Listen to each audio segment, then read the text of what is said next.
இந்து சமய அறநிலையத்துறையுடைய அமைச்சர் அவர் உண்மையிலே அமைச்சரா இல்லை கேடியா ரவுடியா பொறுக்கியா என்று தெரியவில்லை. ஏன்னால் அந்த அளவுக்கு சட்டசபையினுடைய மாண்பை, இந்த சட்டசபை என்பது இந்த சட்டப்பேரவை 100 ஆண்டுகள் காண்கின்ற மிகப்பெரிய சட்டங்களை, சமூக சீர்திருத்த சட்டங்களை, சமூக நீதி சட்டங்களை உருவாக்கிய இந்த மன்றத்தில்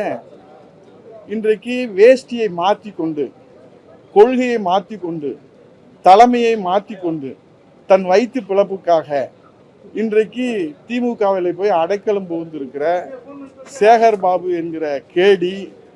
சட்ட மன்றத்தில் இருக்கக்கூடிய மரபுகளை எல்லாம் காட்டிலே பறக்க விட்டுவிட்டு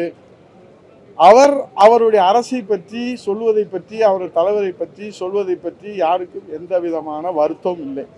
ஏனால் அவர் வாயை வாடகைக்கு விடுவர் என்பதை நான் சொல்ல வேண்டியதில்லை, தமிழ்நாட்டில் இருப்பவர்களுக்கெல்லாம் தெரியும். அவரை இன்றைக்கு அமைச்சராக அவர்கள் உட்கார வைத்திருக்கிறார்கள் திமுகவில் என்று சொன்னால்,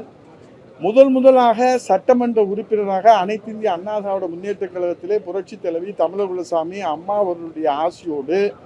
அனைத்து இந்திய அண்ணா திராவிட முன்னேற்ற கழக தொண்டர்களுடைய உழைப்பால் சட்டமன்ற உறுப்பினராக வந்த காரணத்தினால்தான் இன்றைக்கு அங்கே அமைச்சராக உட்கார வைத்திருக்கிறார்களே தவிர சேகர் பாபு எங்கே என்று தேடி பிடித்து அவர்கள் கொண்டு வந்து உட்கார வைக்கவில்லை, அமர வைக்கவில்லை. ஆனால் இவர்தான் என்னமோ வானத்திலிருந்து வந்ததை போல யார் கேள்வி கேட்டாலும் சரி அதற்கு மரபுகளை மீறிய வார்த்தைகள், நாகரிகமற்ற இந்த கலாச்சாரம் பண்பாடு நாகரிகம்லாம் சொல்லுவார்களே, அதெல்லாம் அவருக்கு கிஞ்சுற்றும் கவலை இல்லை.